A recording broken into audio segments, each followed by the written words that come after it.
This is The Therapist's Couch with Virginia Corbett, licensed counselor, where professional insight supports personal growth. Join us for authentic conversations that inspire growth, healing, and hope. Welcome to The Therapist's Couch. In this episode, we begin the series, Creating Calm in a Chaotic World. We'll talk about how to build your own calm space, shift from surviving to thriving, and use mindfulness habits to bring peace into your everyday life, no matter what's happening around you. Let's begin. Hello, this is Virginia Corbett, and today we're talking to Anna Edwards. Hello, thank you so much for having me.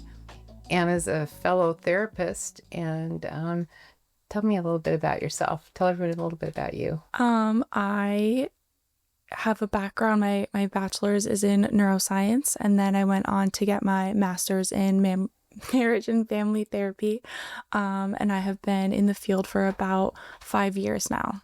Yeah, you have a lot of passions too. I know that about you. Yes. You're passionate about the brain. Yes, very much so. I just find it fascinating and how, it really does relate to, overall mental health and how you move through the world, I guess. Yeah.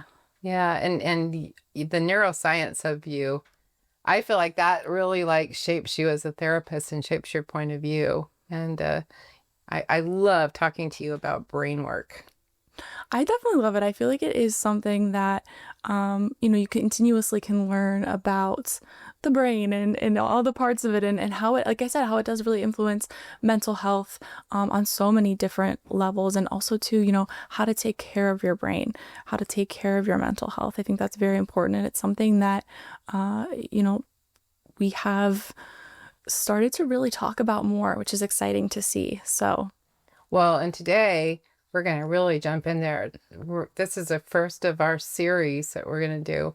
And the series is Creating Calm in a Chaotic World. And so many of my clients have really been feeling the chaos and the toxicity of the world. Have you been experiencing that at all with your clients? Oh my goodness, 100%. I feel like it is just so overwhelming, and especially today with access to so much information and so much news, and it's just very dysregulating, and I don't think most people have those tools to help themselves re-regulate emotionally, mentally, and even physically, honestly. So yeah. I think this is a very, very important topic for sure. Yeah. The series we're going to do today, the episode we're going to do today is creating your calm space. And I truly believe that's how you start. If you are dysregulated, if you are just really kind of upset by what's coming at you from the world and from social media and, maybe well-meaning people that have way too much advice for you. If those things are really dysregulating you and really making you just kind of having a hard time sleeping at night, the step number one is to create your calm space. 100%. I know for myself, my calm space is just a room in my house where there's very little things. There's no clutter. There's typically some type of essential oil at work there, just kind of getting the different senses into play. And I 100% agree. I think it's very, very important. I think that's a great first step because really, it doesn't take too much, right? You can find whatever that quiet space is. You can kind of change things up a little bit. And again, to your point, getting some of the different senses involved as well is also very regulating. Yeah, actually curating it, actually curating your calm space. And we're going to talk about 3 things: that environment, stacking things so you can stack habits with other habits, and also the identity shift. Because once you create your calm space and beginning to see yourself not as surviving, but as thriving. Mm-hmm. And that's really important to have that mindset identity shift. So let's talk about that environment. You said you have a place in your home. How'd you do that? Did you consciously, intentionally create that space? I feel like I did a little bit, with the intention of getting back into practicing yoga. And so I kind of created this room in my house. Like I said, there's very little things in there. There truly is just a yoga mat, a water bottle, and then my essential oil diffuser. And so to me, when I'm in there, it's a great space to fully be present in the moment and kind of just check in with myself of, where am I at? Well, and that fully being present in the moment is key.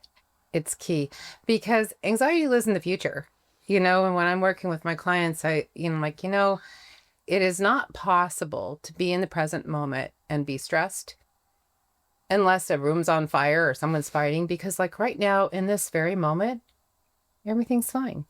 There's no stress here. We're getting our stress from the future. We're getting our stress from, oh my gosh, what if that happens? And oh my gosh, my list isn't finished. And what about this? All stress comes from future thinking. Again, unless your room is on fire. Well, it's so funny that you say that because I don't know where I heard this, but I just love it. But it's the idea that anxiety comes in questions and your intuition comes in statements. So when you're questioning things, it's really important to check in with yourself and say, I feel like this is anxiety. That's my anxious brain talking. It's not my intuition. Yeah. My intuition will come in statements. This is just my anxiety trying to kind of begin that spiral. So finding ways to stop it in its tracks, I feel like is very important as well. Well, in order to stop it in its tracks, you have to recognize it. Right. You have to go like, oh, there's my anxiety talking. Oh, wait a minute. I'm in the future. I need to be in the present moment. So, present moment exercises and tools to get into the present moment. We're going to talk about some of those in our next episode. But today we're going to kind of frame that out and talk about why you need those tools. So my space, my place of space, I feel that it's I have a little space on my couch. I have a little window, and I open the window and I listen to the birds. I have my little, I have a little binky. I have a little lamb's wool blanket thing that kind of like sit there. And I just have that, again, that very calm space. That's very intentional. It's very curated. And I call it my space of wisdom. Because, I love that. Yeah, I feel like, in my effort to become wise, and I feel like wisdom, calm lives in wisdom. And kind of that anxious stress that comes from when I'm just kind of like following the world, when I'm just on the roller coaster of the world, which it so loves to get me on. And I get off that roller coaster and get into my space of wisdom. I think, like you said, that's where, the statements come from instead of the questions. I love that word intentional. I feel like that's very important. You're intentionally doing this for you, whether it's 5 minutes or 5 hours, right? Like really being intentional with your time and what it is that you're doing. I think that's very important as well. And that, so you create that environment. That second part talking about intentional is where you can stack things. You can pair things. You can have intentional actions that you do that you pair with things you're going to do anyway. Like taking a deep breath when you have a cup of coffee. A lot of times I'll tell clients to, like when you get in the shower, to, do a body scan, see what your stress level is. Yeah. And I think that's also very important. Like you said, it can be small scale things. It doesn't have to be, a 2-hour meditation, right? It can be when you're getting into the shower, when you're activating a different sense, what am I feeling? Can I check in with myself? Can I do the body scan? When I'm brushing my teeth, can I use my positive affirmations and go through, how am I going to be kind to myself today? How am I going to show up for myself today? And I do think these little things that you do, you're stacking them. They make a big difference. They are very important. Even though they seem so tiny and simple, it really is important. I love that. What are some things that you recommend for your clients to do, or some of the things that you tell them to stack, or that they tools that they can use? So I'm getting a little bit ahead of myself, and hopefully we can go more into this in the future. But my number one tip is adding something for you into your morning routine. Starting your day, showing up for yourself, something that you truly enjoy, that brings you, I guess, that little like dopamine boost, for lack of a better term. And like I said, it can be, some people are like the morning workout, and that's all good and fine. But it can also be looking at yourself in the mirror and just saying like, I am proud of you, right? Or I'm going to have an amazing day. It can be those tiny little micro habits, right? That we're kind of continuously enforcing. And it's very, very important because you're training your brain. This is how we're going to talk to ourselves. This is very, very important, right? How you talk to yourself, how you perceive yourself largely impacts how you move through the world and the energy that you attract. And I think, like I said, continuously making sure that you're checking in with yourself and continually doing those tiny habits and building and building and building is very important. I love that. I love that. I find it really sad when I have a client that talks so negatively to and about themselves. It breaks my heart. Yeah. I'll actually say, where'd you learn that? Who taught you that? And you would never say that about a friend. Why would you say that about yourself? I actually had a client, I asked them to do an exercise where when they were having those negative self-thoughts, I said, I want you to text that to yourself. I want you to text yourself that negative self-thought. That's really Because good. you would never send a message like that to anybody else. Why would you send that to yourself? Yeah. And it's very, very bad for the human brain. When you have that one negative thought, now you're creating a new neural pathway, and now you have a highway, right? And it's just easy for those negative thoughts to spiral out of control. So it's as important to replace them with those positive thoughts. I think that's kind of, to your point, creating this calm environment, this calm space is a necessary first step in terms of rewiring the brain. Reframing how you think about things and how you perceive yourself and how you talk to yourself is a big part of that. It's essential. We can't do it because we take our brain with us. Right. And that idea of creating that sanctuary spot, curating that spot within your home, but also within yourself. And that's the one you take out into the world. Right.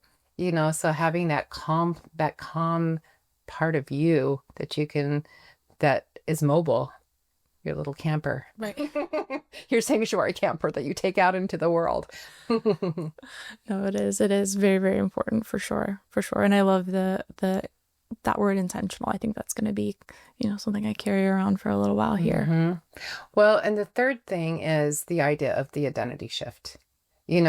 As you're doing those little micro habits to begin to have that place of wisdom, that place of that sanctuary, that kindness to yourself, then, going from survival, because a lot of times the world wants us to be in survival mode and think we are in survival, like, oh my gosh, we're behind and we're trying to catch up, and, feel like you're drowning, feel like the waves are coming in, like, how am I ever going to, be able to survive the waves? But going from surviving to thriving. And that's a point of view shift. Seeing yourself as surviving and seeing yourself as thriving often isn't that different of a life, but it's how you view it. Oh, 100%. And again, going back to, I guess, the role that our brains play in all of this, right? Our brains, we have that negativity bias. It's a scientific fact, right? We are supposed to be looking out for what could go wrong. That's a survival thing. Exactly. So it's that much more important to actively look for the positive things, right? If I tell you, look around the room, look for all of the blue things, I have you close your eyes, I'm like, name those blue things. You're going to tell me 10, 20 blue things that you saw in the room. But if I tell you, keep your eyes closed, how many green things did you see, right? You're going to be able to name significantly less because you weren't actively looking for those things. So when we're looking for the negative, we see the negative. Yes. Well, and surviving is a reaction. Thriving is a creation. We have to create it. Naturally we're going to react. But yeah, the intentional effort to create thriving is really living the life that we're meant to live. Right. It's living the life that we should and deserve to live. And you know what? The people around us deserve to get the best us. 100%. Something we can do for people we love. For sure. But it takes more work. It takes more work to be intentional. It takes more work to actively seek those positive things, but that's very important work to do. Mm-hmm. So I want to just do a really quick little exercise that I do with my clients to get them in the present moment. Yes. Because talking about, it's one thing to say living in the future and being in the future, and you need to be in the present. It's one thing to say that, but the question is, how do I do that? Like that sounds great, but how do I actually do it? And I have an exercise I do with my clients, and I do personally. It's my favorite exercise to do in my life. I'm so good at it because I've done it thousands of times. I don't even think about it. I just do it. But the idea is, first of all, do a deep breath. To do the deep breathing, take a deep breath into your nose, into your gut, and out your mouth. I'm going to have them do 3 of those. In your nose, into your gut, and out your mouth. Last time, into your nose, clear into your gut, make that gut rise, and out your mouth. And I'm going to do this with you, Anna. First thing I ask is, what do you hear? The birds, just like the calmness. Take another deep breath. What else do you hear? You can hear like leaves rustling a little bit. Then I have them do a body scan. Go ahead and scan your body. Maybe your neck's tight, or maybe you feel the chair pushing against you, or your shoes are tight. Take a deep breath and scan your body and tell me how your body feels.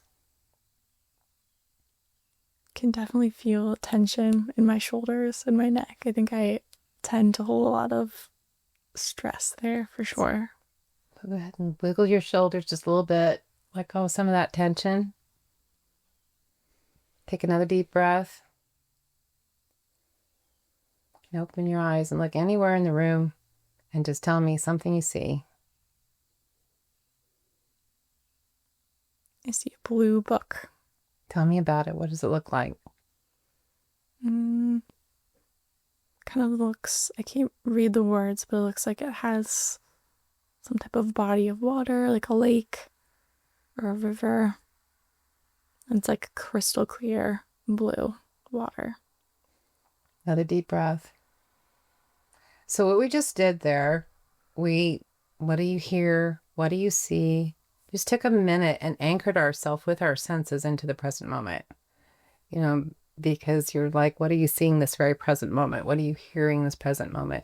A lot of times I'll have a glass of tea and I'll smell the tea, or I'll taste the tea, but using your senses to anchor you in the present moment, you can do anywhere. You can do in the grocery store line, you can do while you're driving, keep your eyes open, but you can do that anywhere at any time. You can anchor yourself in the present moment just by taking some deep breaths and using your senses to anchor you into the moment.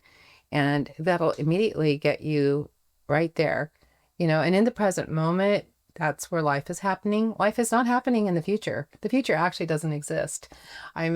So present moment living is really living life in real time. Mm-hmm. That's where life is happening. That's where birds are tweeting and children are playing, and that's where God is, in the present moment. And I just feel like that's where you meet the best of the best. That's where you live life in the best way. So that present moment exercise is one of the first things I usually do for my clients, because it's my favorite thing to anchor me in the moment. And it's a skill that, and just kind of like, I don't know if you noticed, but did your stress, what did it do to your stress level? What was your experience with it? Oh my goodness, I feel so much more calm than before. It's really, really fascinating because it totally shifted my focus. And I think that's important for sure. Yeah. And in the present moment is the real, all of the fears and all of the things that could happen and all the things we didn't get done or we may not get done. Those just exist outside of the present. Mm-hmm. And it's just, so I love that. That's a great exercise, and it really helps with creating your sanctuary space, creating your calm space. So the next, episode we're going to do is about the calm code. And it's about how and go a little bit more into depth of how to just be in a calm place. I'm very excited for that. Yeah, Definitely. it'll be fun, won't Very it? excited. Thank you for joining us on The Therapist's Couch, presented by the Sozo Wellness Institute. We hope today's conversation offered you insight, inspiration, and a sense of connection on your journey toward authentic living. If you found value in this episode, please consider subscribing, leaving a review, or sharing it with someone who might benefit. To continue the conversation and access additional services, follow us on Instagram or TikTok at the.therapists.couch or visit our website at sozowellnessinstitute.com. Until next time, please be well.